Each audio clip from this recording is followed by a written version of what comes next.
नवमी के दिन माता जी का विसर्जन हो जाता है, जवारों का विसर्जन हो जाता है। व्रत करने वाले कन्या पूजन भोजन भंडारा कराकर, सती कथा में कही थी कि नवरात्रे एकम से प्रारंभ नहीं होते, अमावस्या की रात्रि से प्रारंभ हो जाते, इसलिए उसको कहते हैं नवरात्रे। क्योंकि नवमी के दिन माता जी का विसर्जन हो जाता है, जवारों का विसर्जन हो जाता है। व्रत करने वाले कन्या पूजन भोजन भंडारा कराकर विराम दे देते हैं। तो नवमी की रात्रि उसमें नहीं जुड़ा पाती, उसमें रात्रि अगर जुड़ती है तो ये अमावस्या की रात्रि से जुड़ना प्रारंभ होता है, तब जाकर वो नवरात्रि पूर्ण हो पाती।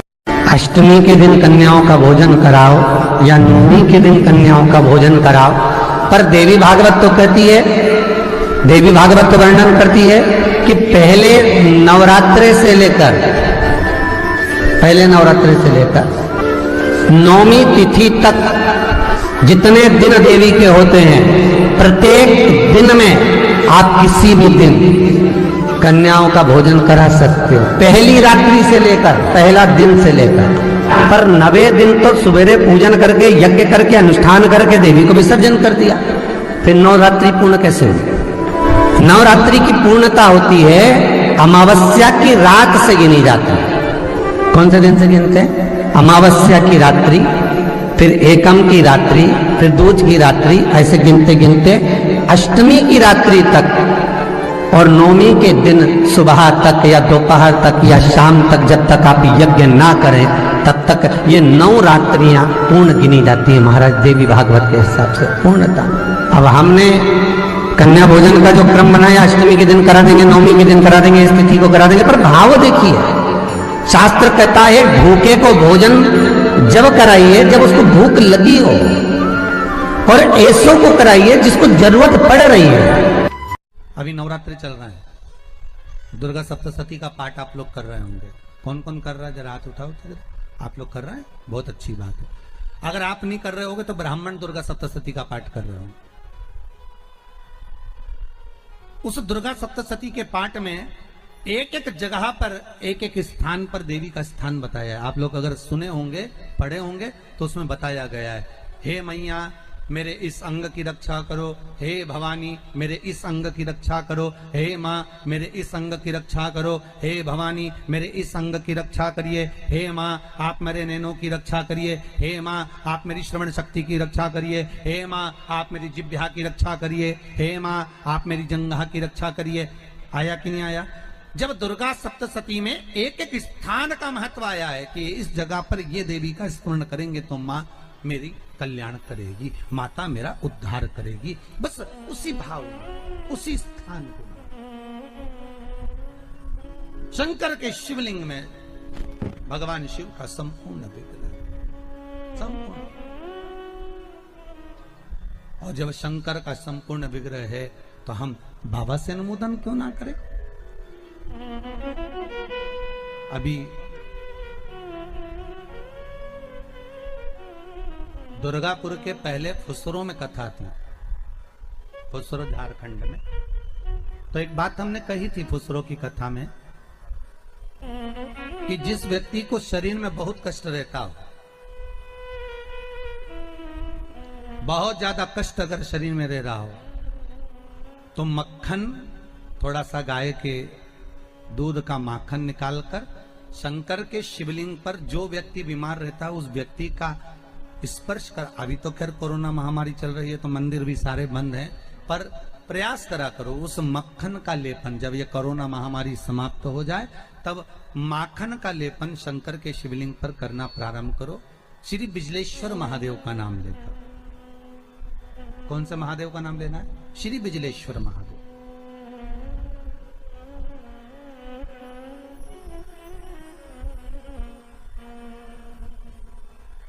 पूरी दुनिया में बिजलेश्वर महादेव एक ही जगह पर विराजमान है, हिमाचल में,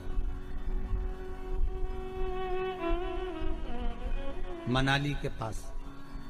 पूरी दुनिया में शंकर जी का एक ही मंदिर है जहां पर बिजली गिरती है शिव जी के शिवलिंग पर और शिवलिंग के टुकड़े हो जाते हैं।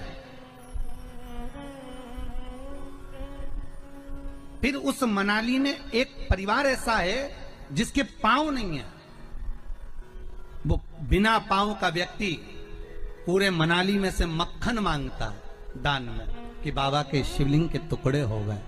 फिर वो चढ़ता चढ़ता ऊपर जाता है, धीरे धीरे घसीटता चलता हुआ जाकर बिजली महादेव का एक एक पत्थर उठा उठाकर, शंकर जी का शिलाखंड उठा उठाकर उसको मक्खन से जोड़ता जाता है, मक्खन से जोड़ता है।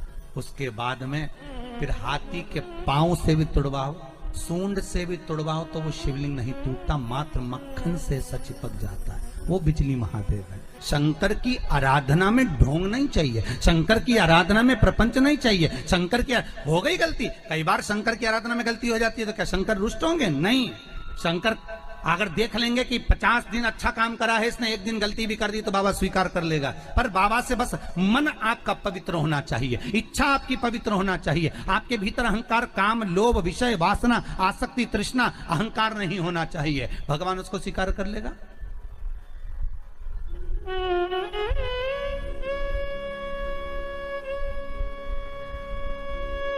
भगवान उसको ले लेगा आराम से। दिखावा ना करिए भगवान के सामने। मेरे शंभू को आप दुनिया के मंदिर में दिखावा करो चल जाएगा, पर शंकर को नहीं चाहिए। शंकर कहते मेरे मंदिर में आओ, एक लोटा पानी चढ़ाओ, बम बम बोलो, अपने घर जाओ, फालतू बैठने की जरूरत नहीं है, फालतू मेरा टाइम बर्बाद करना मत। सारे देवी देवताओं के मंदिर में बैठने की जगह होती, शंकर जी के मंदिर में बैठने की जगह नहीं होती। इतना पानी ढोल के जाते हैं कि साड़ी भी बचा के चलना पड़ती है। बैठने की तो जगह जाने दो। शिव मंदिर में कहाँ बैठने की जगह होगी? चलो जाओ यहाँ से, काय को फालतू के बैठे हुए, टाइम बर्बाद कर रहे हो यहाँ पर, जाओ अपने अपने घर में। पार्वती जी कई बार शंकर जी से पूछती हैं, तुम आंख बंद करके बैठे रहते हो, दुनिया के लोग तुम्हारा दर्शन करने आते हैं, कम से कम देख तो लिया करो कौन आया। शंकर भगवान बोले फालतू की बात मत कर, मेरे को सब मालूम है, ये सब मांगने के लिए आते हैं, इसलिए आंख बंद करके बैठा रहता हूँ।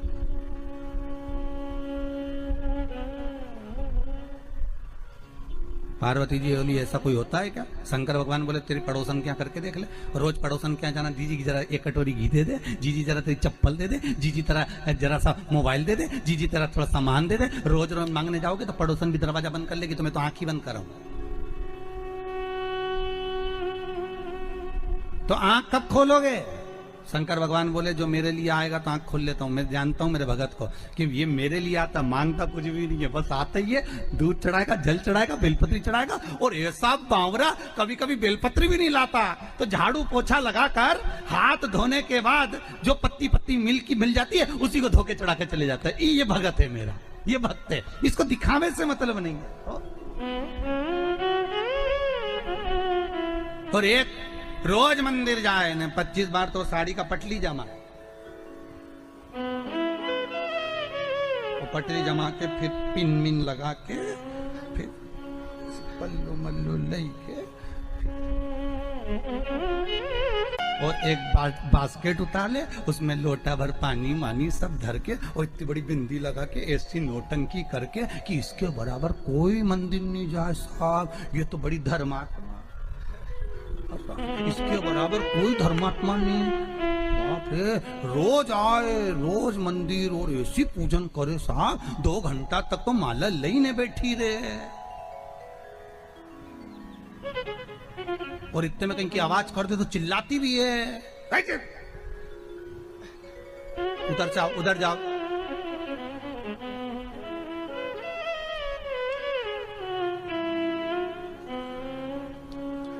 तो वो चिल्लाती भी है। तो अब बताओ वो चिल्लाने में लगी कि माला में लगी? अरे बोलो तो सही, चिल्लाने।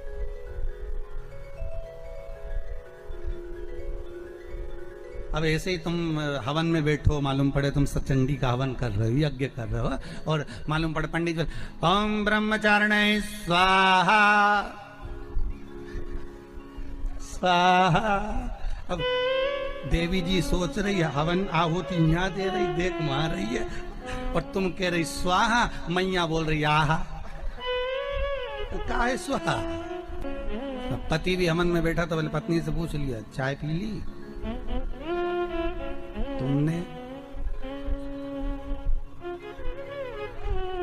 तो पूरा साज सजा के हो भैया, हमारे पाँव से ऐसा बैठे तो यहाँ तकिया फंसा है और सामान रखो करके स्वाहा स्वाहा।